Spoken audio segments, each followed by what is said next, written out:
queridos alunos, estamos aqui no nosso slide, né? 7 regras de Hillel, né? Um grande homem na época, um homem da mais alta corte, tá? Alguém pergunta, quem foi Hillel? Hillel foi um rabino, um moré, né? Um mestre da mais alta categoria, do mais alto nível, da mais alta corte, tá? Só para você ter uma ideia, Hillel, ele é mais ou menos ali da época de Jesus, tá? E na época de Jesus, este era um dos homens mais respeitados. E você vai entender isso aqui já já. Vamos passar aqui. Olha, tá aqui o nosso slide, como sempre, né? Recheado de informações, recheado mesmo, riquíssimo de informação. E aqui diz assim, ó, no período do segundo tempo, Rabi Hillel, 60 a.C., ao meado ali de 20, 30 depois de Cristo, tá? Só para você ter uma ideia. E para você compreender melhor, quando Jesus começou o seu ministério, Hillel, ele já havia morrido. Só que as pessoas daquela época já usavam muito mesmo as regras de Hillel para interpretar os textos sagrados do Antigo Testamento. Hillel era muito respeitado, mas havia uma briga entre a escola de Hillel e de Beni Shammai, que já já você vai conhecer. Vamos continuar aqui a nossa leitura. Contendia com seu colega Rabi Shammai em mínimos detalhes da lei mosaica. O Talmud registra 316 pontos de disputa entre a casa de Hillel e a casa de Shammai, sendo a primeira mais latitudiária em sua interpretação e aplicação da Torá. Para quem não sabe, Torá é ensino, é lei, tá? Enquanto a última exigia maior rigor. A última aqui no caso, a última casa. Qual é a última casa? Né? Aí vem aqui, ó, subjacente ao debate entre esses sábios tanaítas estava a diferença hermenêutica empregada.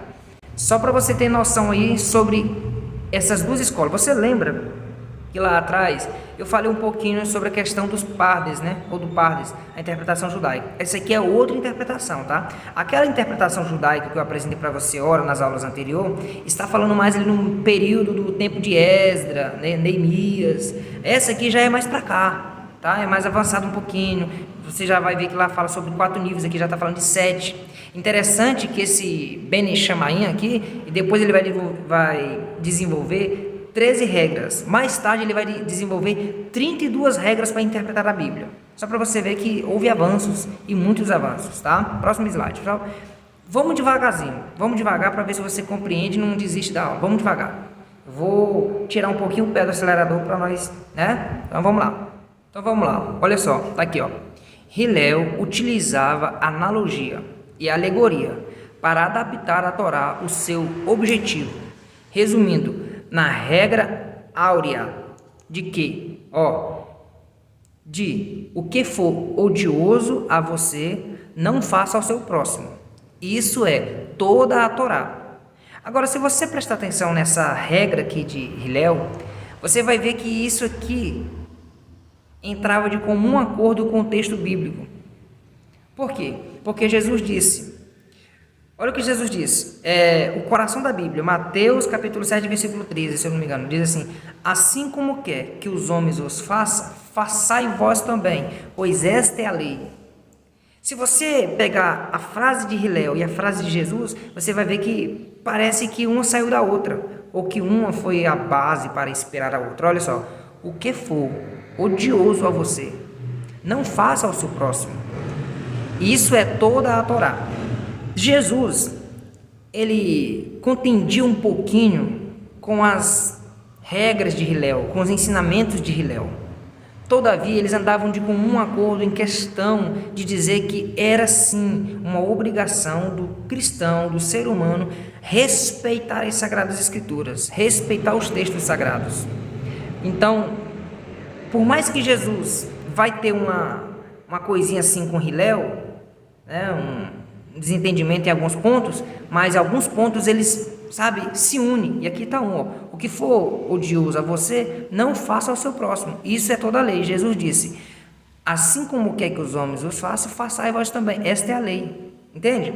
Continuando, enquanto Shammai fazia uma abordagem mais literalista, substantiva. Quase não saiu agora, vamos lá de novo. Substantiva. e legalista, tá? Porque assim, só para você entender, Hilel, ele era mais, sabe, mais sério na sua forma de interpretar a Bíblia, ele levava as coisas mais ao pé da letra. Já o Shammai, ele era mais liberal, e você vai ver isso quando os camaradas chegam para Jesus e falam assim: o que o senhor diz sobre o divórcio? O que o senhor diz sobre o adultério, sobre o divórcio? Quando, às vezes, você, por não entender da cultura judaica, às vezes nós, por não estudarmos o que há por trás do texto, não conhecemos alguns detalhes. Mas quando aqueles homens perguntam o que ele falava sobre o divórcio, o que eles queriam fazer de verdade era descobrir se Jesus seguia a linhagem interpretativa de Hilel ou se ele seguia a linhagem interpretativa de Shammai. Jesus vai mostrar que não é nenhum nem outro. Alguém já pregou por aí que Jesus resumiu os 613 mandamentos em 2, só que na verdade a escola judaica nesta época, no caso Hilel e Shammai, eles já tinham feito isso, eles já tinham pegado ali 613 mandamentos, que foi resumido para 10, e que agora a hora tinha sido resumido para 2. O apóstolo Paulo mesmo afirma isso, quando ele diz que toda a lei seja resumida a isso, aí ele vai falar, entendeu? Então alguém pensa, Jesus resumiu, como eu já vi, vou até citar aqui o nome, mas tá? Pregador famoso de Gideões, pastor Yosef Akiva, ele diz: Jesus resumiu em 2. Não, Jesus não resumiu. Os sacerdotes, os fariseus, eles já tinham, esse grupo de pessoas, já tinham feito isso, eles já tinham resumido todo o mandamento em 2. Jesus só confirmou, tá? Então, para não perder o foco aqui, vamos lá. A partir de agora, tomar o conhecimento acerca das chamadas 7 regras de Hilel. Eu espero que você tenha entendido aí. E não esqueça disso, isso aqui é fundamental para você. Hilel, ele existia ali um pouco antes do nascimento de Jesus.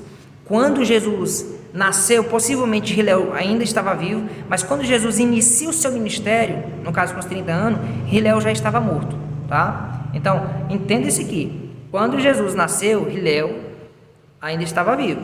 Mas quando Jesus começa o seu ministério dele depois dos 30, Hilel já estava morto. Porque Hilel é do ano ali, 30 antes de Cristo a 30 depois de Cristo. Então, só para você ter uma ideia, tá?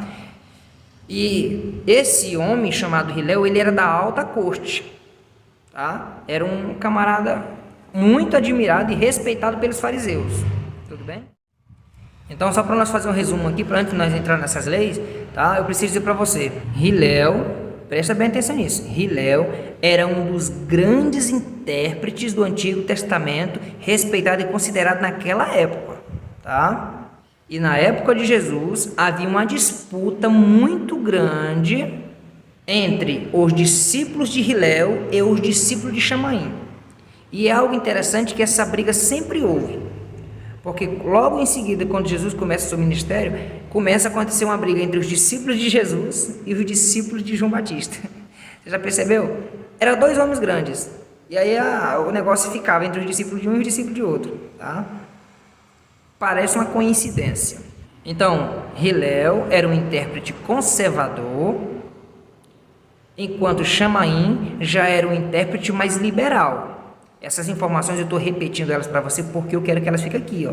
E é uma regra pedagógica que é preciso repetir para ficar assim na cabeça do aluno. Eu estou seguindo agora uma regra pedagógica, tá bom? Então, para você entender, Hilel, ele dizia, não se pode divorciar por qualquer motivo. O único motivo é caso de abandono, caso de adultério, prostituição e tudo mais, certo? Já Hilel, ou melhor, já Shammai, Ben Shammai, ele defendia que você poderia se separar por qualquer motivo. Se a mulher cozinhasse e queimasse o arroz, era motivo para separação. Se a mulher sapecasse a carne, era motivo para separação. Se a mulher fosse fazer café e queimasse a água do café, era motivo de separação. Quando eu ouvi isso a primeira vez, eu ouvi quando eu fazia o básico, que naquela época de você era permitido por qualquer motivo. Só que eu não sabia quem defendia isso. Hoje eu sei. Quem defendia essa linhagem era a casa de Ben Shammai. Já a casa de Hilel não defendia assim, dizia que o homem tinha que viver com a mulher, procurar viver. Só poderia se divorciar se fosse um caso de extrema mesmo, sabe, de extremidade. Caso contrário, não podia. Então, quando os homens fazem aquela pergunta para Jesus, eles queriam saber, prestando que eu estou repetindo para você colocar na cabeça, eles queriam saber qual a linhagem que o nosso mestre seguia, tá? É muito importante eu dizer isso para você. Bom, agora que eu já falei para você muito sobre Hillel, sobre Ben Shammai, agora vamos conhecer as regras. E a primeira regra aqui é essa aqui, ó. Qual Vaiomer? Que aqui é uma palavra hebraica, que você vai ver aqui, ó, a majori ad minus. E já vai no latim aqui, tá? Se esse for, para você entender, ó, se esse for o caso para a situação menor, importante também para a situação mais importante. Você não entendeu, né? Vamos lá de novo, ó. Se esse for o caso para a situação menor, importante, também será para a situação mais importante. Olha só, a analogia do menor para o maior. Esse raciocínio pode ser literalista, pode ser ilustrado pelo texto a seguir. Mas antes, eu vou te mostrar o próximo slide para você compreender esse negócio. Calma, você vai entender, relaxa, muita calma. Aparentemente você não entendeu nada, né? Mas fique tranquilo, eu procurei simplificar o máximo possível aqui para você, tá? Como eu já falei algumas vezes para os meus alunos no grupo do WhatsApp, eu passei praticamente 3 anos para poder simplificar isso aqui. E eu estou aqui, ó, para simplificar. Ó, a primeira regra, você lembra da primeira regra? Então, olha só. O primeiro método de interpretação de Hillel é o Kal Vaiomer, que significa leve e pesado, e que em latim se conhece por fortiório. Fortiório, você vai já entender isso aqui. Alter Kaiser Júnior chama essa regra de inferência do sentido mais brando para o mais forte, tá? Esse princípio parte da ideia de que se algo é verdade para o menor, será para o maior. Você entendeu agora? Deu para você entender? Então tá aqui, ó. A inferência no sentido mais brando, que é a primícia menor, para a mais forte. Você vai entender, calma. A primícia maior ou um argumento fortiório. Agora, o que vale para a menor também vale para o maior. É como se fosse aquela velha frase. Eu vou simplificar, calma. É como se fosse aquela velha frase. Da mesma forma que eu bato. Sabe quando você dizia isso para o seu filho? A mesma forma que eu bato no grande, eu bato no pequeno. Eu não sei se você ouviu isso, mas eu ouvi demais minha mãe dizendo: a mesma forma que eu bato no grande, eu bato no pequeno, a mesma força. Então, ele está dizendo o seguinte, que a mesma regra que vale para o maior, vale para o menor. Da mesma forma que serve para o menor, também para o maior. Professor, eu vou confessar para o senhor, está me dando nó na cabeça, não estou entendendo nada. Esquenta não, fica tranquilo. Primeiro, deixa eu explicar para você aqui o que é esse aqui, ó. Fortiório. Vamos ver o que é? Então, vamos lá, olha só. Argumento fortiório. Coloquei aqui, ó. Afirma simplesmente que aquilo que é verdade sobre o menor também é sobre o maior. Então, não tem esse negócio que se é verdade para você, pode não ser verdade para você. Não. Nessa primeira regra de interpretação de Hillel, o que é verdade para um é verdade para o outro. O que vale para um, vale para o outro. Tá? Então, não tem essa questão. Aí aqui, ó. Assim, tendo em vista que o sábado era mais importante do que os outros dias, festivais, né? Uma restrição coloca sobre um dia festival anual, era ainda mais aplicável ao sábado. Para você entender, se no sábado, para você entender aqui melhor, se no dia do Yom Kippur, que é o dia do perdão, as pessoas tinham que jejuar, segundo essa regra de interpretação, no sábado as pessoas também tinham que jejuar. Não era só ficar sem trabalhar, também tinham que jejuar, tinham que se santificar. Você entendeu? Por quê? Se no dia do Yom Kippur, que é um dia pequeno, que é um dia menor, a pessoa tinha que jejuar, então nesse dia que era o maior, o sábado, que era mais importante, as pessoas também tinham que jejuar. Essa era a regra, tá? Você entendeu? Clareou um pouquinho mais sobre qual é a questão do maior e do menor? Vamos ver o próximo slide. Eu vou pegar outro exemplo aqui mais simples para nós ir direto ao ponto, tá? Ó, outro exemplo para um melhor entendimento. As 7 regras de Hillel, vamos lá. Pronto, tá aqui, ó. O primeiro método de interpretação de Hillel é o Kal Vayomer, que significa leve e pesado, e que em latim se conhece como... Acabei de falar para você, né? Então, tá aqui, ó, bem baixo, logo abaixo. Olha aqui, ó, dá uma olhadinha aqui, bem aqui, ó, tá? Que diz assim, ó, esse princípio parte da ideia de que se algo é verdade para o menor, será para o maior. Um bom exemplo que podemos citar é o texto de Mateus 6:30. Pega a sua Bíblia, que agora você vai entender. Agora eu garanto que você vai compreender o texto. Pega aí, Mateus 6:30. Então, leia comigo, olha só. Mateus 6:30 diz assim, ó, se Deus veste assim a erva do campo, que hoje existe e amanhã é lançada no fogo, não vestirá muito mais a vocês, homens de pequena fé. Agora, entenda aqui comigo. Quem é o maior aqui no texto? O maior no texto sou eu. Somos nós. Quem é o menor no texto? As aves. As aves. As plantas. Então, o que ele está dizendo aqui? O que ele está dizendo? Para você entender, vamos para o próximo slide. Para você entender o que o texto quer dizer. Aqui, ó.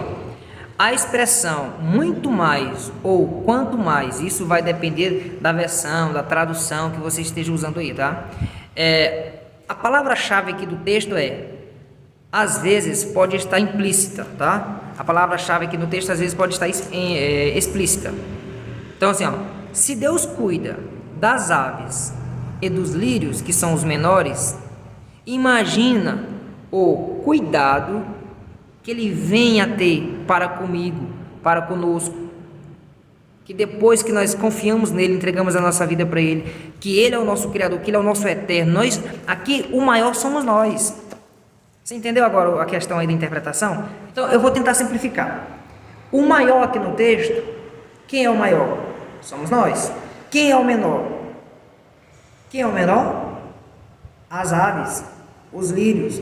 Então, a regra é o seguinte, a mesma lei que vale para o menor vale para nós. Então, ele está dizendo, se Deus dá comida para as árvores, se Deus dá vestes para o lírio, que vai ser queimado, vai ser jogado na fornalha depois, quanto mais a vocês que entregaram a vida para Ele, para vocês que são mais importantes do que as aves, do que os lírios. Vocês são mais importantes. Então, se Ele veste essas pequenas coisas, Ele vai vestir vocês também. Você entendeu aí agora a lógica? Compreendeu? Bom, agora que eu acredito que você já tem noção aí do que é o maior, o menor, na primeira regra de Hillel, tá? Eu vou te apresentar agora a segunda regra. Vamos ver a segunda regra. Eu sei que não é fácil. Eu sinto muito em concordar com você agora, mas eu sei também que não é impossível. Escuta essa aula até 10 vezes se for possível, mas entenda, tá? Segunda regra. A segunda regra é essa aqui, ó. Zerai, né? Zerar, chavar, que significa analogia, dedução ou dedutiva, tá? Aqui seria o seguinte, ó. O segundo método de interpretação de Hillel é o zera, chavar, né? Chavar. Onde tem esse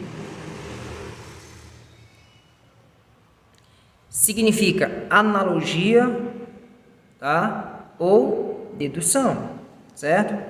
Traz a ideia de um corte igual. Então tá aqui, ó, como eu sempre falo para vocês. Os nossos slides são riquíssimos em informações. Tá aqui, ó. Ó, vamos lá. Traz a ideia de um corte igual e aplica sentenças na mesma medida para casos semelhantes, ou seja, direitos iguais, tá? Exclui a palavra "e" aqui, né? Depois de igual, porque não é "e", tá? Então vamos lá. O Talmud babilônico define esse princípio como a aplicação em um assunto de uma regra já desconhecida aplicada a outra situação, com base em uma expressão comum, usada em conexão com ambas as situações nas Escrituras. Possivelmente você não entendeu, possivelmente, mas eu quero esclarecer o máximo possível para você. Portanto, vamos para mais informações. Está aqui, ó. A segunda regra de Hillel é chamada de analogia de expressões. Aí aqui está aqui, ó. Olha só a informação. Passagens ambíguas eram explicadas ao fazer uma inferência da analogia de expressões, isto é, de palavras e frases semelhantes usadas em alguns outros lugares. Aqui eu quero te dar algumas explicações, mas vamos ler o que está escrito aqui. Assim, olha só, o segundo ponto nosso aqui, ó. Assim, considerando que Levítico 16, verso 29, pede aos judeus: afligirei a vossa alma no dia da expiação, sem explicar qual a natureza dessa aflição. Interpretava-se que os judeus deviam abster-se de comida no Yom Kippur, que eu acabei de falar, lá, a questão do dia do jejum, né? O jejum, no dia do perdão, tinha que jejuar. Se tinha que jejuar no dia do perdão, também tinha que jejuar no sábado. Pois essa mesma expressão tinha sido usada em Deuteronômio 8:3. Aí você lê aí, tá? Com a menção explícita de fome. Então, a Bíblia confirma e nos dá o parecer que, de fato, no dia do perdão, no dia do sábado, as pessoas tinham que jejuar. Mas para você entender melhor essa situação, olha só, uma certa vez, Jesus disse o seguinte: o diabo chegou para Jesus e falou assim: se tu és o Filho de Deus, se tu és, pega essa palavra, se tu és. Aí ele apresenta para Jesus dizendo: se tu és, eu vou repetir para você, se tu és, transforma essa pedra. Ele colocou esse és no meio. Agora observe, mais na frente, essa frase vai ser repetida, porque Pedro parece que aqui colar, nós, na verdade, seres humanos, aqui colar damos lugar tanto para Deus como para o diabo trabalhar. Sério, porque, veja, mais à frente você vai ver que Jesus pergunta: quem vós diz que eu sou? Minutos anteriores ou dias anteriores, Pedro tinha dado lugar para o inimigo, porque ele falou assim: Jesus, não se entrega não, fica conosco. E Jesus repreendeu ele dizendo o seguinte: para trás de mim, Satanás. Por que Jesus disse isso? Porque Pedro estava dando lugar para o diabo agir. Agora, Pedro está dando lugar para o Espírito Santo agir. Por quê? Porque Jesus fala: quem vós diz que eu sou? Ele diz: tu és o Cristo, o Filho de Deus. Jesus diz: não foi carne nem sangue que te revelou, mas sim o vosso Pai. Agora, veja que Pedro deu tanto lugar para o diabo como para o Espírito de Deus. Só que a questão aqui é... A questão aqui que eu quero que você preste atenção é: isto é, de palavras e frases semelhantes usadas em alguns outros lugares. E qual é a frase semelhante aqui? O diabo diz: se tu és o Filho de Deus, transforma essa pedra em pão. Pedro diz: tu és o Cristo. Sabe o que eu aprendo com esse tu és aqui? É que uma hora nós dizemos tu és cheios do Espírito Santo, e uma vez ou outra nós dizemos tu és cheio de possessões malignas. Nós temos que tomar muito cuidado com o que sai da nossa boca, pois nós podemos estar sendo cheio do Espírito Santo para falar aquilo, ou cheio, exatamente. Você quer que eu prove isso? Não foi só com Pedro que aconteceu isso. Uma vez perguntaram: quem que vocês querem que nós soltamos? Barrabás, que significa filho do Pai, ou o filho do Pai, que era Jesus? Perceba que Jesus é filho do Pai. O nome Barrabás também é filho do Pai. Só que as pessoas escolheram o filho errado. Às vezes a nossa escolha é uma escolha errada. Nós preferimos algo maligno do que algo benigno. Meu Deus do céu. Agora eu fui lá em cima, assim, né? Complicou, né? Porque eu fui lá nas mansões celestiais. Mas você vai entender. Cara, eu estou dizendo para você exatamente isso. Coisas que se parecem. Agora, outra coisa para você ver como é que o texto parece. Para você entender como é que a regra é tão profunda. Essa regra aqui de Hillel, ela é muito difícil. Mas se você entender, você viaja na Bíblia de uma forma extraordinária. Por quê? Quando você pega o texto de Gênesis, você vai ver que Deus está Jesus está repreendendo duas serpentes no Gênesis. A serpente literal, que andava rastejando, ou que andava com as pernas, que andava voando, que passou a rastejar, certo? Falando, ó, maldito serás tu e tu andarás rastejando teu vento sobre a terra. Ele está falando com a serpente literal. Está vendo a semelhança de texto? Você vai ver agora. E ele está falando com uma serpente espiritual, que em Apocalipse vai dizer que essa é a antiga serpente, certo? Perceba que o texto é um pouquinho assim, sabe? Mas sabe qual é o texto que vai parecer com esse aqui, que é semelhante? O de Pedro, que ora acabamos de falar. Porque assim como Deus repreendeu duas serpentes, puniu duas serpentes, Jesus agora está repreendendo também duas pessoas, dois seres. Ele repreende Satanás e ele repreende Pedro.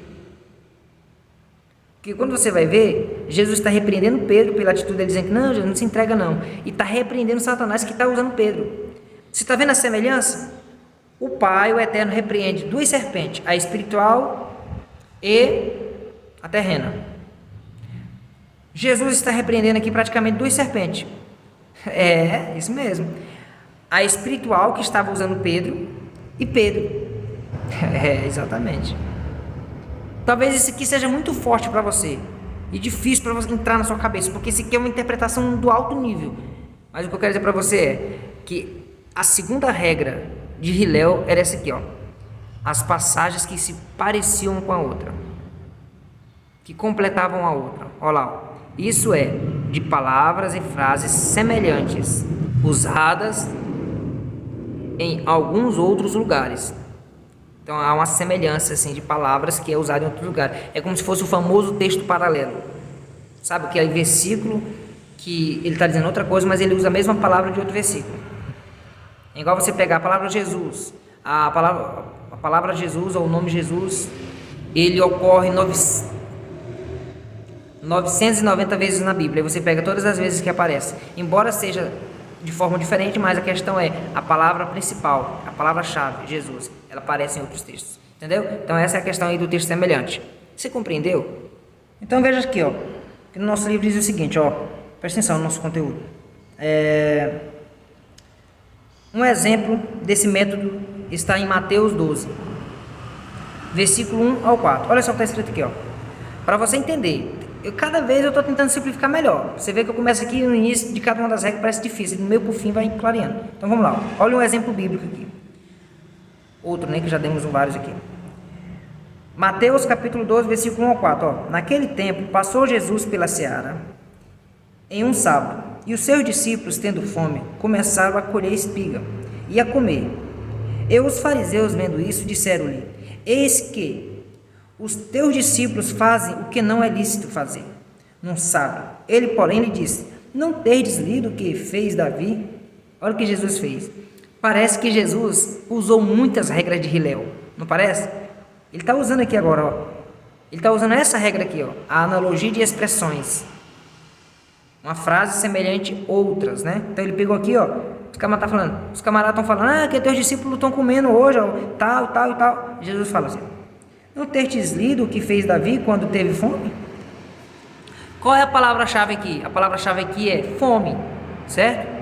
Então tá aqui, ó. Com ele estavam, e quando teve fome, ele e os que com ele estavam, como entrou na casa de Deus e comeu os pães da proposição, que não lhe era lícito comer, nem aos que com ele estavam, mas só os sacerdotes? Então eles falaram: vocês estão reclamando que meus discípulos estão comendo hoje? Por um acaso vocês não são os doutores da lei, não são os estudiosos, não são os sabidão?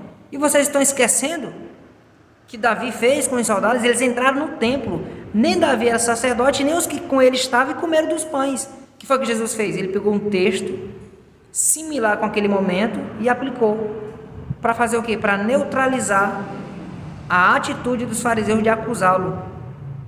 Então, isso aqui é a explicação do que é a segunda regra de Hillel. A segunda regra interpretativa de Hillel é quando você pega aí um texto, uma frase semelhante a outra, e usa para um determinado assunto, tá bom? Aí continua aqui dizendo assim, ó: Os fariseus estavam irados com os discípulos de Jesus, porque estavam colhendo e comendo espigas no dia do sábado, o sagrado dia.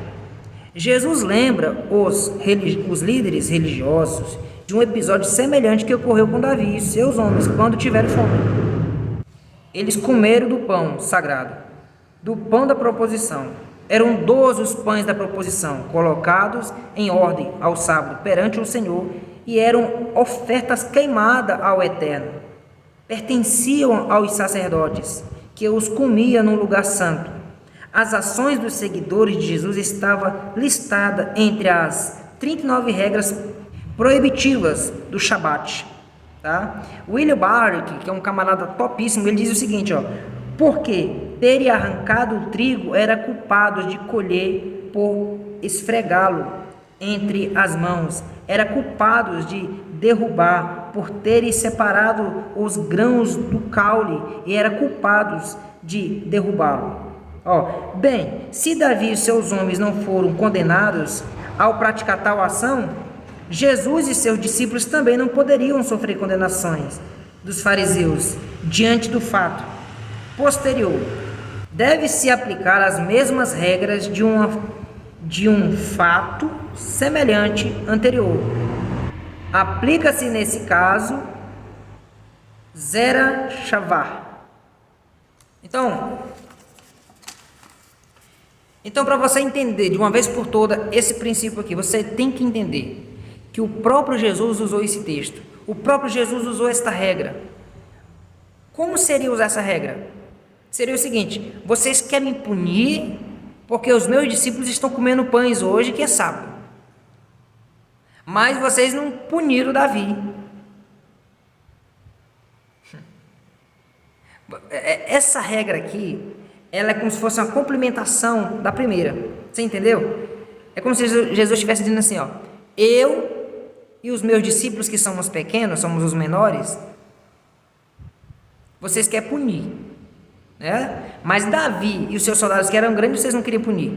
Não, peraí, as mesmas leis que serviam para eles, servem para nós. Se vocês não puniu a eles, também não pode punir a nós. E sabe o que Jesus fez com isso? Ele calou os escribas, os fariseus, os saduceus, ele calou todos ali. O que Jesus fez? Ele usou uma regra de interpretação. E Jesus não fez isso essa única vez, Jesus sempre fazia isso.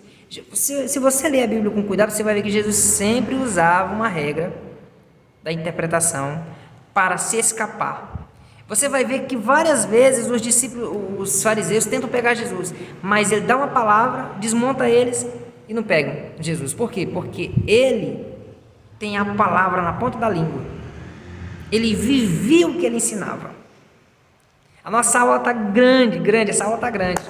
Mas eu quero finalizar, quero dar continuidade depois, mas eu quero pelo menos falar a terceira para você, que é para nós poder ganhar tempo, porque senão essas aulas vão ficar muito grandes, tá? Mas escuta essa aula quantas vezes for possível, meu querido, para você entender. Se você está tendo dificuldade de me entender, tenta entender a aula de quem eu vou colocar aqui abaixo dessa aula, para ver se você compreende melhor, tá? Se você estiver tendo dificuldade de compreender o que eu estou falando para você, tá bom? Talvez você não me entenda, mas entende outro, tá bom? E assim vai. A questão é, você tem que compreender. Então tá aqui, a terceira regra. A terceira regra de Hillel, o princípio interpretativo de Hillel, chamado de Binaim, né? Bian, Ab ou Ar, Miketub, não, esse nome eu vou ter que ler aqui porque ele não está enxergando é nada. E a luz agora acabou. Tá aqui, O terceiro método de interpretação de Hillel é o Bian, Ave, Miketuv, Erraj. Erraj, que significa escrever, construir uma família de um texto, tá? Entendeu aí? Então, a terceira regra de Hillel significa escrever, construir uma família de um texto. Presta atenção nisso aqui, porque essa regra aqui ela é muito parecida com a quarta. A segunda, ela tem uma aparência com a primeira. A terceira tem uma aparência com a quarta. Então, presta atenção que uma está ligada à outra. Então, aqui, nessa regra, o texto pode ser utilizado como base para a construção de princípios gerais, ou seja, as considerações do texto podem ser aplicadas a outras considerações por analogia. Como é que é isso? Vamos lá. Vale lembrar que apenas as normas do parágrafo são aplicadas ao primeiro parágrafo relacionado, mas as disposições narrativas são omitidas. Exemplos clássicos dessas técnicas interpretativas podem ser encontrados no conceito de aliança ou contrato. Então, se você não entendeu bem, vamos ver o que diz no nosso livro aqui, ó. Diz assim, ó, para você entender melhor. Nessa regra, um texto pode servir de base para construir um princípio geral, ou seja, uma consideração achada em um texto pode se aplicar por analogia a outros. Deu para você entender melhor agora? Compreendeu melhor? Não, vou repetir de novo para você. O que é a terceira regra? A terceira regra é exatamente isso aqui, ó. É um texto que pode servir de base para construir um princípio geral, ou seja, uma consideração achada em um texto e pode ser aplicar por analogia a outro. Vamos lá. Olha lá. Vamos ver o próximo slide para ver se simplifica melhor essa questão aqui. Vamos lá. Olha só. Olha só. Aplicação. Qual é a terceira regra de Hillel? A terceira regra de Hillel é essa aqui, ó. Aplicação por analogia com uma cláusula ou extensão do específico para o geral. Entenda. Nessa regra, textos eram aplicados a determinados casos se eram de natureza semelhante, mesmo que não fosse tratados de forma direta dentro das Sagradas Escrituras citadas. Em outras palavras, um princípio geral era construído sobre a base de um ensinamento contido num versículo ou cláusula, né?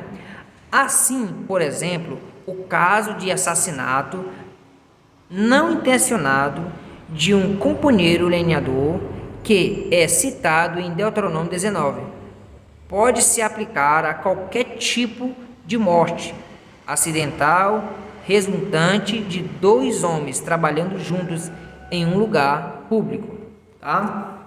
Para você entender aqui melhor essa questão, veja bem, digamos que eu estou junto com você trabalhando em uma roça, derrubando.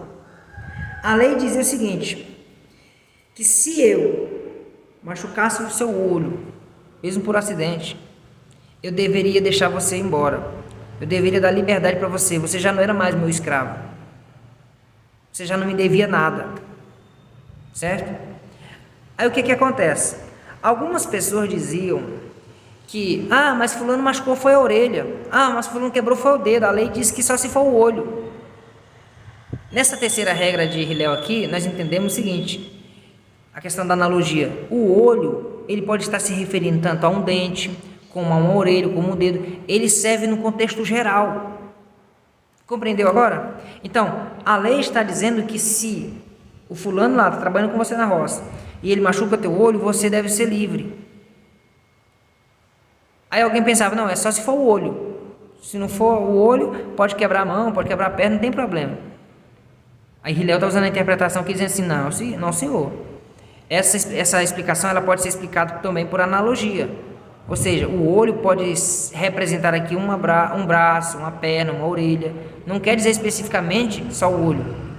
Então, isso aqui é a aplicação por analogia com uma cláusula ou uma extensão específica para o geral. Então, o texto ele vale de uma forma geral, para qualquer parte do corpo, e não somente para o olho. Você entendeu? Ei, crente, eu sei que está difícil, eu sei que você está aí com um nó na cabeça, mas você vai entender. Coloquei aqui, ó, olha só, o escritor aos Hebreus 9, 11 ao 22 se utiliza desse terceiro método para construir seu argumento sobre a salvação pelo sacrifício de Cristo. Utiliza a consideração sobre o sangue dos livros de Êxodo, Levítico e Número para falar da nova aliança, por meio do sangue de Cristo para a remissão dos pecados. Citada aos textos do Antigo Testamento, veja a construção de pensamentos do autor aos Hebreus, utilizando as palavras principais de cada texto, que se conectam perfeitamente. Então você vai ver que esse texto aqui é como se você pegasse vários versículos que falam a mesma palavra para se criar uma doutrina. Embora os versículos estejam falando de coisa diferente, mas se tiver a mesma palavra, igual o texto aqui que nós vemos aqui, ó. Se você pegar aqui, ó, Êxodo capítulo 24, versículo 6 ao 8, ele vai falar sobre sangue, sangue, sangue, sangue. Se você pegar aqui o texto de Levítico 8, 15 ao 19, vai falar sobre sangue, sangue, sangue, certo? Aí se você pegar aqui o texto de Jeremias 31, 31 vai falar sobre o sangue. Então aqui vai criar-se uma doutrina a respeito do sangue. É por isso que a hermenêutica diz que para se formar uma doutrina ou para se afirmar uma coisa, um texto bíblico precisa ter 2 ou 3 versículos para se dar veracidade a um assunto. Então só se pode provar que você é obrigado a dar o dízimo no Novo Testamento se houver pelo menos 3 versículos na Bíblia comprovando isso no Novo Testamento. Se não tiver, você não é obrigado. Você entendeu a lógica da coisa? Aí está aqui, ó. Sulam afirma que o significado real desse princípio é quando uma ideia é encontrada em várias passagens diferentes, podendo tirar conclusões a partir do efeito cumulativo de se colocá-las juntas, partindo do específico para o geral. A palavra ou frase que conecta a família de um texto deve ser principal ideia em todos os versículos. Isso evita que o leitor e intérprete cometa sérios erros de interpretação bíblica, pois ele deve se ater ao tema principal, que permite a interligação dos textos, formando assim uma família, a construção de um pensamento. Nesse sentido, Kaiser Júnior ainda nos dá um exemplo do caso do assassinato não intencionado do companheiro lenhador, que é citado em Deuteronômio 19, que eu acabei de falar para vocês, que pode ser aplicado a qualquer tipo de morte acidental, resultado de 2 homens trabalhando juntos em qualquer lugar público. Então você vai entender aqui que a questão é pegar um versículo com outro versículo que estejam falando do mesmo assunto para se formar uma doutrina, a mesma palavra, tá bom? Bom, eu sei que isso aqui, gente, deu um nó na sua cabeça. Eu sei que você está pensando assim, não, tava bom demais, mas agora eu vou parar o curso. Agora está muito difícil. Eu sei disso. Mas calma, nós vamos ter outra aula, certo? Para você conhecer cada uma das regras. E a última aula eu vou fazer ela aqui de uma forma...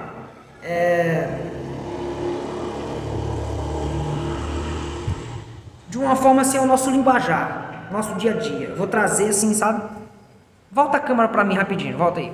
Eu sei que essa aula não foi fácil, foi cansativa, mas fique tranquilo, não se apavore, não se desespere, muita coisa vem aí. Essas regras de Hillel, Jesus usou, nós usamos algumas, não é fácil, eu sei, mas a ideia aqui é te apresentar as ideias, é te apresentar as regras.